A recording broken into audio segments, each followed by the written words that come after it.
কলেজের অনলাইন ক্লাসে স্বাগতম। প্রিয় শিক্ষার্থীরা, কেমন আছো তোমরা?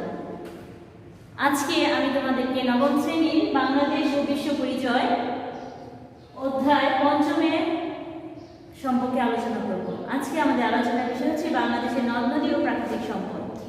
আশা করি তোমরা ক্লাসটা মনোযোগ সহকারে শুনবে এবং দেখবে এবং সেই অনুযায়ী তোমরা পরবর্তী সময়ে পড়াশোনা করবে। প্রথমে আমরা জানি যে বাংলাদেশ একটি নদীমাতৃক দেশ, আমরা সবাই জানি। নদীগুলো যেন আমাদের দেশকে বাঁচিয়ে রেখেছে। অসংখ্য নদ নদী আমাদের দেশের মধ্য দিয়ে প্রবাহিত হয়েছে। ভারতের হিমবাহ থেকে, হিমালয়ের হিমবাহ থেকে গঙ্গোত্রী, তিব্বতের মধ্য দিয়ে বাংলাদেশে অনেক নদী প্রবাহিত হয়েছে। আমাদের ভূখণ্ডে প্রায় 700 নদী প্রবাহিত হয়ে আছে। আজকে আমাদের সেই আলোচনার বিষয় হচ্ছে বাংলাদেশের নদ নদী ও প্রাকৃতিক সম্পদ। আমরা সেই নদ নদী সম্পর্কে জানি। এগুলো বাংলাদেশের যে আয়তন আছে, এই আয়তনে বাংলাদেশের নদ নদীর দৈর্ঘ্য হচ্ছে 22,155 কিলোমিটার। এই নদীগুলো আমাদের প্রধান নদী। এছাড়াও আমাদের আরো অনেকগুলো শাখা নদী বা উপনদী রয়েছে, যা আমাদের ভূমি, কৃষি বা ব্যবসা বাণিজ্য সব ক্ষেত্রে অত্যন্ত গুরুত্বপূর্ণ ভূমিকা পালন করে আসছে। এখন আমরা জানি বাংলাদেশের প্রধান নদীগুলো। বাংলাদেশের প্রধান নদীগুলো হচ্ছে পদ্মা, মেঘনা, যমুনা, কর্ণফুলী, শীতলক্ষ্যা, তিস্তা, কুশিয়ারা, বুড়িগঙ্গা, শীতলক্ষ্যা, আরো অসংখ্য নানা নদীর শাখা প্রশাখা রয়েছে। পদ্মা, প্রথমে আমরা যে প্রধান নদীটা জানি সেটা হচ্ছে পদ্মা। পদ্মার প্রধান নদীগুলো হচ্ছে পদ্মা ভারত এবং ভারতের উত্তর অংশে গঙ্গা, বাংলাদেশ এবং ভারতের পদ্মা নদী, ভারত ও ভারতের উত্তরবঙ্গে গঙ্গা এবং বাংলাদেশের পদ্মা নামে পরিচিতি লাভ করেছে। এটি উৎপত্তি স্থল হচ্ছে হিমালয় গঙ্গোত্রী হিমবাহ থেকে। এটি ভারতের কয়েকটি রাজ্য অতিক্রম করে আমাদের রাজশাহী দিয়ে প্রবেশ করেছে এবং বাংলাদেশের নাম ধারণ করেছিল পদ্মা। পদ্মার অনেকগুলো শাখা নদী আছে বা উপনদী আছে। পদ্মা বাংলাদেশের বৃহত্তম নদী। এর আয়তন হচ্ছে 188 বর্গ কিলোমিটার। এর অনেকগুলো শাখা নদী রয়েছে। ইছামতি, মাথামুহুরী, বাঘিমতি, এগুলো হচ্ছে পদ্মার শাখা নদী। তারপরে আমরা যাকে জানবো সে হচ্ছে মেঘনা। ভারতের বরাক নদী, ভারতের বরাক এবং নাগামণিপুরী অঞ্চলে উৎপত্তি হয়ে সিলেটের সুরমা এবং কুশিয়া নদীর সাথে মিলিত হয়েছে। এর অনেকগুলো শাখা নদী আছে। তারপর তবে এর মুন্সিগঞ্জের কাছে বুড়িগঙ্গা জলেশ্বরীর সাথেও মিলিত হয়েছে। তারপরে হচ্ছে ব্রহ্মপুত্র তিব্বতের মানস সরোবর থেকে এটার উৎপত্তি হয়েছে। এটা 1778 সালে ভূমিকম্পে এর দিক পরিবর্তন হয়ে এটা সিরাজগঞ্জের দিকে প্রবাহিত হয়েছে। এর নাম ধারণ করেছিল যমুনা। এর কিছু শাখা নদী রয়েছে। এই ব্রহ্মপুত্রের দৈর্ঘ্য হচ্ছে 2897 বর্গ কিলোমিটার। এর অববাহিকা হচ্ছে 5,80,160 বর্গ কিলোমিটার এবং বাংলাদেশে এটা অবস্থিত হচ্ছে 44,030 বর্গ কিলোমিটার। বাংলাদেশে অবস্থান রয়েছে। এরপরে আমরা জানি কর্ণফুলী দক্ষিণ পূর্ব অঞ্চলে কর্ণফুলী নদীর অবস্থান। এটি উৎপত্তিস্থল লুসাই পাহাড়ে। এর আয়তন হচ্ছে 320 বর্গ কিলোমিটার। এটি চট্টগ্রামের শহরের খুব কাছে বঙ্গোপসাগরে পতিত হয়েছে। হালদা, কাঁসা এবং রাঙ্গুখিয়া হচ্ছে এর শাখা নদী। এছাড়া চট্টগ্রামে কর্ণফুলী, যেমন ঢাকা এর প্রধান বন্দর ঢাকা, যেমন চট্টগ্রাম বন্দর নগরী কিন্তু কর্ণফুলী নদীর তীরেই গড়ে উঠেছে এবং এর গুরুত্ব অত্যন্ত বেশি। তিস্তা নদী সিকিমের পার্বত্য অঞ্চলে তিস্তা নদী ভারতের বুসাইল এবং দার্জিলিং এর উপর দিয়ে বাংলাদেশে প্রবেশ করেছে। বাংলাদেশের উত্তর অঞ্চলে পানি নিষ্কাশনের ব্যবস্থা রয়েছে। এই তিস্তা নদীর বর্তমান দৈর্ঘ্য হচ্ছে 177 বর্গ কিলোমিটার। পশুর নদী খুলনার দক্ষিণে ভৈরব এবং রূপসা নদীতে মিলিত হয়েছে। এর দৈর্ঘ্য হচ্ছে 142 বর্গ কিলোমিটার। তবে পশুর নদী গুরুত্ব অত্যন্ত। সাঙ্গু, ফেনী, নাফ নদী আসামের সাঙ্গু, ফেনী এবং মাতামরি। এটি ফেনী নদী, সাঙ্গু নদী নদীর উৎপত্তি আরাকান পাহাড় থেকে নির্মিত হয়ে বান্দরবান জেলা দিয়ে থানচি যে অঞ্চলটা আছে তার মধ্যে দিয়ে প্রবেশ করেছে। এবং ফেনী হচ্ছে বাংলাদেশে প্রবেশ করে বঙ্গোপসাগর পৌঁছেছে। এটি 249 বর্গ কিলোমিটার, 294 বর্গ কিলোমিটার। এর দৈর্ঘ্য মায়ানমার সীমান্তে নাফ নদী উৎপত্তি এই জন্য উৎপত্তি হয়েছে। এটা বাংলাদেশে প্রবেশ করেছে। মাতামুহুরী নদীর উৎপত্তি হয়েছে অন্যদিকে মাইবার থেকে জেলা 4 থেকে। বাংলাদেশের অর্থনৈতিক কর্মকাণ্ডে এই নদীগুলোর গুরুত্ব অত্যন্ত বেশি, এটাকে আমরা কোনোভাবে অস্বীকার করতে পারবো না। শিল্প, ব্যবসা, বাণিজ্য বলো, যাতায়াত ব্যবস্থা সব কিছু ক্ষেত্রে নদীর ভূমিকা অত্যন্ত গুরুত্বপূর্ণ। বাংলাদেশের জনবসতির সাথে নদীর গুরুত্ব অত্যন্ত বেশি। প্রাচীনকাল থেকে পরবর্তী সমতল ভূমি পর্যন্ত সব কিছুতে নদীর গুরুত্ব অত্যন্ত বেশি।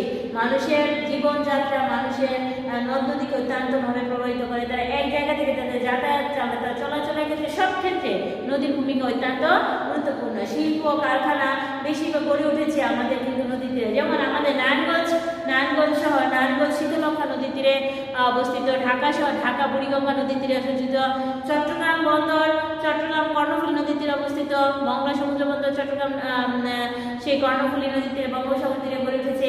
এই সবগুলো নদী তীরে কিন্তু আমাদের শিল্প কারখানাগুলো গড়ে উঠেছে। এর কারণে বাংলাদেশে মানুষের জীবনযাত্রার সাথে নদীর ভূমিকা অত্যন্ত গুরুত্বপূর্ণ। তাছাড়া এই যে নদীগুলো আছে, এই নদীগুলো যে অববাহিকা আমরা যে জনবসতি গড়ে উঠেছে, সেখানে বর্ষায় যে পলি আসার ফলে এই মাটি উর্বর হয়ে যায়। এখানে এই উর্বর ভূমিতে আমাদের জমিতে এমনিতে উর্বর, তারপর আরো বেশি উর্বরতার কারণে পলি জমে থাকাতে এখানে ফসলের পরিমাণ ভালো হচ্ছে আমাদের এই নদীগুলোর কারণে। উত্তরাঞ্চলে নদী শুকিয়ে যাচ্ছে, সেখানে আবার জনবসতি কমে যাচ্ছে। আবার দক্ষিণ অঞ্চলে দেখা যাচ্ছে পানি পরিমাণ বেড়ে যাচ্ছে, সেখানে জনবসতি বেড়ে যাচ্ছে। এই হচ্ছে নদীর সাথে মানুষের অপ্রত্যক্ষভাবে জড়িয়ে থাকে একটা সম্পর্ক। তারপরে বাংলাদেশের অঞ্চলভেদে পানির অভাবও কিছু রয়েছে, যে প্রত্যেকটা জিনিসেরই কিন্তু সুবিধা এবং অসুবিধা আছে। মানে পানি যেমন আমাদের উপকার করছে, তেমনি অপকারও আছে। পানি আমাদের উত্তর অঞ্চলে পানির অভাব সবসময় লেগে থাকে। কারণ হচ্ছে অসাধু কিছু লোক, তারা নদীতে বাঁধ দিয়ে বা ড্রেজার দিয়ে তারা পানি অন্য জায়গায় নিয়ে যাচ্ছে, যার ফলে মূল যে নদীটা সেটা শুকিয়ে যাচ্ছে, যার ফলে পানি অভাব দেখা দিচ্ছে। তাছাড়া কিছু অঞ্চল আছে উঁচু, যেখানে পানি পৌঁছানোটা অনেকটা, সেখান দিয়ে নদী প্রবাহিত হয়নি, সেই কারণে সেই অঞ্চলে পানির অভাব দেখা দিচ্ছে। বাংলাদেশে অনেক নদী উৎপত্তিস্থল, ভারতে কিছু জায়গা আছে বাদ দেওয়ায় বাংলাদেশের মানুষ এখানে পানি প্রবেশ করতে পারে না, ফলে পানির অভাব দেখা দিচ্ছে। সেচ ও নানা কাজে এই পানিকে নদীতে বাদ দিয়ে পানি নেওয়া হচ্ছে, যার ফলে আমাদের পক্ষে যে ওই সব অঞ্চলগুলিতে বিশেষ করে উত্তর অঞ্চলগুলিতে, যেমন উত্তর অঞ্চলগুলো মানুষগুলো পানি ঠিক মতো পাচ্ছে না, ফলে খরা দেখা দিচ্ছে। তাছাড়া নদীকে এই জন্য বর্তমান সমাজ এই নদীকে বাঁচার জন্য বিভিন্নভাবে পদক্ষেপ নিয়েছে। তারা নদীকে খনন কাজ করছে, নদীকে ড্রেজারের মাধ্যমে নদীর তলদেশকে খনন করছে, এবং অসাধু ব্যবসায়ীরা যাতে এই ধরনের কাজ করতে না পারে, পানি বাদ দিয়ে যাতে অন্য জায়গায় নিয়ে যেতে না পারে, সেই জন্য তারা কাজ করছে। এবং পরিবেশবাদীরা আরো একটি গণসচেতনতামূলক কিছু পদক্ষেপ গ্রহণ করেছে। তার মধ্যে হচ্ছে নিয়মিত খনন করা, নদীর উপরে অপ্রয়োজনীয় বাঁধ, পুল, কালভার্ট এগুলো যেন তৈরি না হয়। তাছাড়া পানি প্রবাহ ঠিক রাখা, জলধারা নির্মাণের উদ্যোগ নিয়েছেন। যেমন তাছাড়া একটি স্লোগান তৈরি করেছেন যে নদী বাঁচাও, নদীকে বাঁচাও, মানুষকে বাঁচাও, নদীকে বাঁচাও, স্লোগান। বাংলাদেশে জলবিদ্যুৎ ও বাণিজ্যের ক্ষেত্রে নদীর পথের ভূমিকা অত্যন্ত গুরুত্বপূর্ণ। বাংলাদেশে নদীর গুরুত্ব,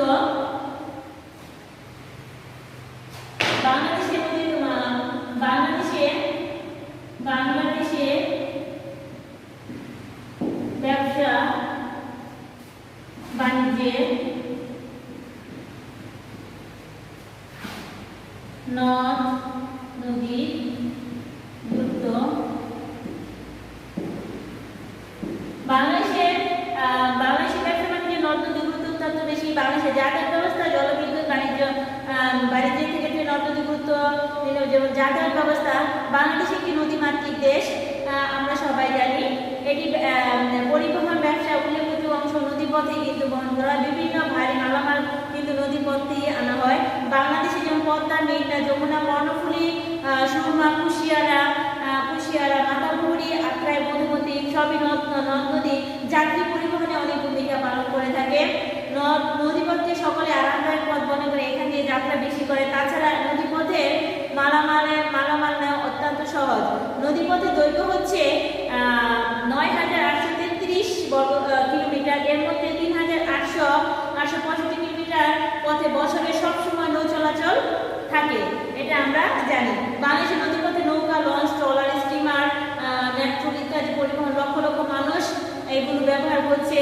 বর্তমানে মানুষ এই সড়ক পথ এবং অন্যান্য পথে যেহেতু যানজটের সমস্যা আছে, সেই জন্য নদী পথগুলোকে বেশি বেছে নিয়েছে এই মালামাল এক জায়গা থেকে অন্য জায়গায় নেওয়ার জন্য। তারপরে আমরা দেখি যে আমাদের জলবিদ্যুৎ, আমাদের প্রথমে যে যাতায়াত আমরা জানলাম, যাতায়াত, তারপরে আছে আমরা জলবিদ্যুৎ,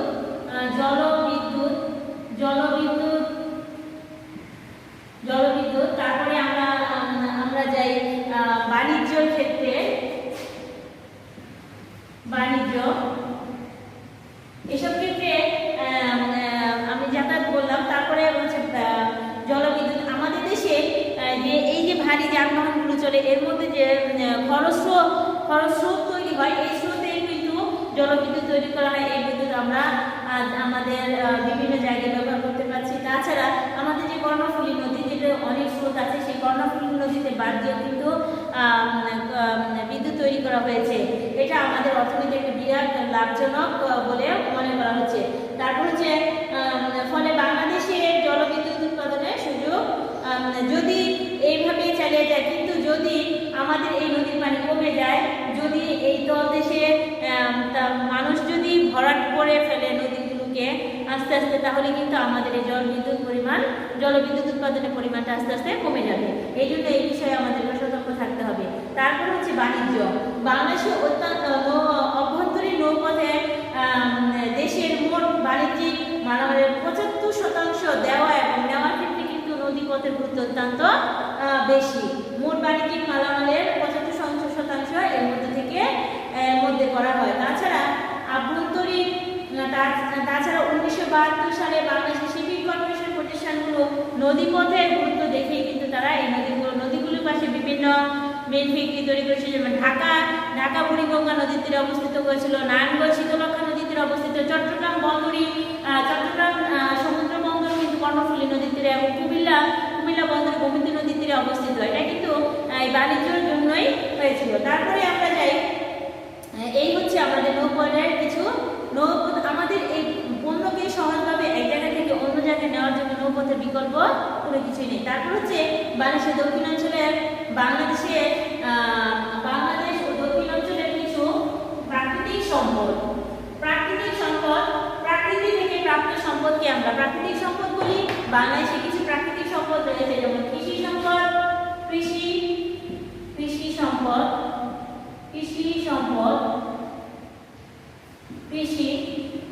শিল্প, সম্পদ, খনিজ সম্পদ,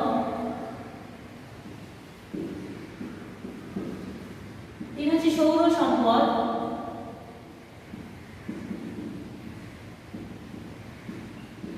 সৌর সম্পদ, চার আমরা দেখি বনজ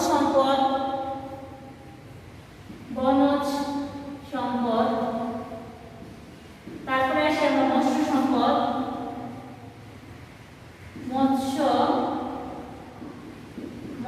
সম্পদ,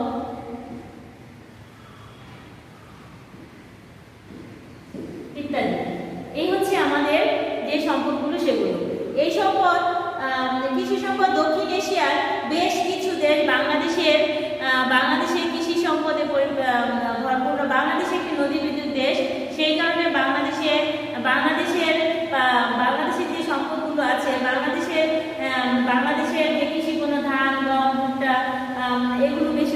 হয়। তাছাড়া বাংলাদেশের নদীবেষ্টিত এলাকায় অনেক ধান, পাট, গম, ভুট্টা, তৈরি যেগুলো উৎপন্ন হয়, কিন্তু ভারতের কিছু অংশ আছে যেখানে কিন্তু এত ফসল উৎপন্ন, আবার পশ্চিমবঙ্গের কিছু জায়গা আছে যেখানে অনেক ফসল উৎপন্ন হয়। তাছাড়া বাংলাদেশের গুরুত্বপূর্ণ ভূমিকা পালন করে মানে হিমালয় এবং তুলা, চা, পাট এগুলো কিন্তু তৈরি করা হচ্ছে।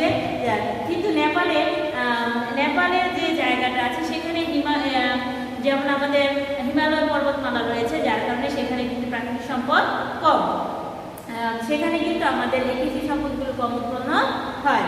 এই জন্য এই হচ্ছে বাংলাদেশের প্রধান কৃষি সম্পদ। তারপর যে বনজ সম্পদ, জলবায়ুর অবস্থার সঙ্গে সঙ্গে বনজ সম্পদের গুরুত্ব অত্যন্ত বেশি। বাংলাদেশের দক্ষিণ এশিয়ার দেশ এবং নদী বিদ্যুৎ অঞ্চল, যার কারণে এখানে গাছপালা বেশি জন্মে। তাছাড়া বাংলাদেশের চট্টগ্রাম আর ভারতের পশ্চিমবঙ্গ এবং মায়ানমার যে অংশটা আছে সেখানে প্রাকৃতিক সৌন্দর্য অত্যন্ত সেখানে মাটি অত্যন্ত, যে কারণে এখানে চিরহরিণের দেশ বলা হয়। তাছাড়া মৎস্য সম্পদ, যে কোনো দেশের মৎস্য সম্পদ অত্যন্ত গুরুত্বপূর্ণ ভূমিকা পালন করে। ভূপ্রকৃতির জলবায়ু সংরক্ষণের সাথে মৎস্য অত্যন্ত প্রচুর বৃষ্টিপাত এবং নদ নদী আমাদের দেশে থাকার কারণে এখানে প্রচুর পরিমাণে মাছ আমরা পাই, যার কারণে আমাদের আমিষের পরিমাণ চাহিদা বেড়ে যাচ্ছে এবং আমরা পুষ্টিহীনতা ভুগছি না। তারপরে আছে আমাদের খনিজ সম্পদ। খনিজ সম্পদ আমাদের দেশে অনেক খনিজ সম্পদ রয়েছে। এই সম্পদগুলো আরোহণ এবং দেশের চাহিদা মিটিয়ে যেমন প্রাকৃতিক গ্যাস, কয়লা এগুলো আমাদের গুরুত্বপূর্ণ ভূমিকা পালন করে আমাদের অর্থনীতি। তারপর সৌর সম্পদ, যেটা সৌরশক্তিকে কাজে লাগে, যেহেতু আমরা দক্ষিণ এশিয়ার দেশ এবং আমাদের কপরকাঠির এলাকায় অবস্থিত, যার কারণে আমাদের দেশে সূর্যের আলো থেকে আমরা কখনোই বঞ্চিত হই না, যার কারণে আমাদের কখনোই অন্ধকারে থাকতে হয় না। তাছাড়া এই সৌরশক্তিকে কাজে লাগিয়ে আমাদের কি করতে হচ্ছে, সৌর বিদ্যুৎ উৎপাদন করে আমাদের বিভিন্ন বাসা বাড়ি, অফিস কারখানায় আমরা সবকিছু আমাদের নিত্য প্রয়োজনীয় যে দ্রব্য, যে ফ্যান, লাইট এগুলো আমরা ব্যবহার করছি, যার ফলে আমাদের বিদ্যুতের চাহিদা সৌরশক্তি আমাদের বিদ্যুতের চাহিদা কমাচ্ছে। এই যে তারপর পানি সম্পদ ব্যবস্থা ধারণা, এই হচ্ছে আমাদের প্রাকৃতিক সম্পদ। তারপরে পানি সম্পদের ধারণা, পানি সম্পদের ব্যবহারের ধারণা অত্যন্ত গুরুত্বপূর্ণ। বর্তমানে পানিকে ব্যবহার করে বিভিন্ন জায়গায় বিভিন্নভাবে কাজ করা হচ্ছে। পানিকে কিভাবে সুষ্ঠু ব্যবহারের মাধ্যমে এগুলো করা যায়। তো বাংলাদেশের পানি এবং খাদ্য নিরাপত্তার পানি সম্পদের গুরুত্ব, বাংলাদেশকে খাদ্য নিরাপত্তা এবং পানি সম্পদের গুরুত্ব অত্যন্ত বেশি। এই পানিকে যাতে অপচয় না হয় সংরক্ষণ করতে হবে, পানি সংরক্ষণ করতে হবে, পানির অপব্যবহার রোধ করতে হবে, পানি অপচয় রোধ করতে হবে, নদ নদী নাব্যতা যাতে সৃষ্টি না হয় সেই জন্য নাব্যতা দূর করতে হবে। তাছাড়া সংযোগ, খাল এবং রিজার্ভগুলো খনন করে দিতে হবে, নাব্যতা দূর করতে হবে, নদী ভাঙন রোধ করতে হবে, পরিত্যক্ত বা লবণাক্ত যে নদ নদীগুলো আছে সেগুলোকে সুন্দর করে যাতে পানি দূষিত না করে সেদিকে খেয়াল রাখতে হবে। পরিমিত সার এবং কীটনাশক ব্যবহার করে কৃষকরা যাতে পানি দূষিত না করে সেদিকে খেয়াল রাখতে হবে। তাছাড়া বিজ্ঞান এবং প্রযুক্তি সৎ ব্যবহার করে এই পানিকে আমরা কি করতে পারি, পানিকে সুন্দর ব্যবহার করতে পারি। তবে বাংলাদেশের নদ নদী, বাংলাদেশের বনভূমির ভূমিকা অত্যন্ত বেশি। বাংলাদেশের বনভূমিকে 3 ভাগে ভাগ করা যায়, যেমন এক হচ্ছে আমাদের ক্রান্তীয় চিরহরিৎ বাংলাদেশ, এখানে বিভিন্ন এই সময় এটা বাংলাদেশের অত্যন্ত গুরুত্বপূর্ণ অংশ। এখানে বড় বড় গাছ, তার মধ্যে শাল, সেগুন, গজারি এই অঞ্চলে হয়। তারপর হচ্ছে চট্টগ্রাম পাহাড়ি এলাকা, রাঙামাটি, পার্বত্য চট্টগ্রাম, বান্দরবন এই অঞ্চলের অন্তর্ভুক্ত। তারপর হচ্ছে ক্রান্তীয় পাতাস ভরা এটা এটা বাংলাদেশের ময়মনসিংহ, টাঙ্গাইল, গাজীপুর এই অঞ্চলে অবস্থিত হলো, অর্থাৎ ভাওয়াল যে গড় যেটাকে বলি সেই অঞ্চলে অবস্থিত। এখানে মাটি হচ্ছে লালচে রঙের। এখানে গজারি, শাল, সেগুন এইসব গাছগুলোর জন্য, অর্থাৎ যে গাছগুলো আমাদের বিভিন্ন কাজে ব্যবহার করা হয় সেই গাছ হয়। তারপর শ্রুতজ বনভূমি, যেটা সুন্দরবনকে জোয়ার ভাটার কারণে যেখান থেকে পানি ওঠানামা হয় সেই অঞ্চলটাকে বলি আমরা। যেমন আমাদের সুন্দরবন সেই অঞ্চলের অন্তর্ভুক্ত। সেখানে সুন্দরী, শাল, সেগুন, সুন্দরী, বিভিন্ন গাছপালা রয়েছে। এই গাছপালা এখানে সুন্দরী গাছ জন্মবিদে এই গাছের নাম এই বনের নাম সুন্দরবন রাখা হয়েছে। তাছাড়া সুন্দরবনে বিভিন্ন পশু পাখি রয়েছে, যেমন পৃথিবীর বিখ্যাত রয়্যাল বেঙ্গল টাইগারও এখানেই তার অবস্থান রয়েছে, যা অন্য কোথাও নয়। প্রায় 100 ভাগে 60 ভাগ রয়্যাল বেঙ্গল টাইগার এদেশে রয়েছে। বাংলাদেশের অর্থনীতিতে এই প্রাকৃতিক সম্পদের গুরুত্বপূর্ণ ভূমিকা পালন করেছে। আমাদের এই প্রাকৃতিক সম্পদকে সুষ্ঠু ও সুন্দরভাবে যদি আমরা বাঁচিয়ে রাখতে চাই, তাহলে আমাদের যে অসাধু কিছু ব্যবসায়ী আছে, যে চোরা কারবারি আছে, তারা যেন আমাদেরকে এই পশু পাখিকে নির্ভয়ে থাকতে পারে, এবং তারা যেন কোনোভাবে এই পশু পাখিকে অবৈধভাবে হত্যা করতে না পারে, গাছপালা কেটে ফেলতে না পারে, সেদিকে খেয়াল রাখতে হবে। তবে আমাদের অর্থনীতিতে গুরুত্বপূর্ণ ভূমিকা পালন করবে। আজকে আমি তোমাদেরকে বাংলাদেশের নদ-নদী, প্রাকৃতিক সম্পদ সম্পর্কে কিছুটা ধারণা দিলাম। আশা করি তোমরা ক্লাসটা বুঝতে পেরেছো। তারপরও তোমরা বইটা ভালো করে দেখবে, পড়বে, বুঝবে, তাহলে তোমাদের বহু নির্বাচনের প্রশ্নগুলো উত্তর বের করতে অত্যন্ত সহজ হবে। আজকের মতো এখানে বিদায়। ভালো থাকবে, সুস্থ থাকবে, স্বাস্থ্যবিধি মেনে চলবে। আল্লাহ হাফেজ।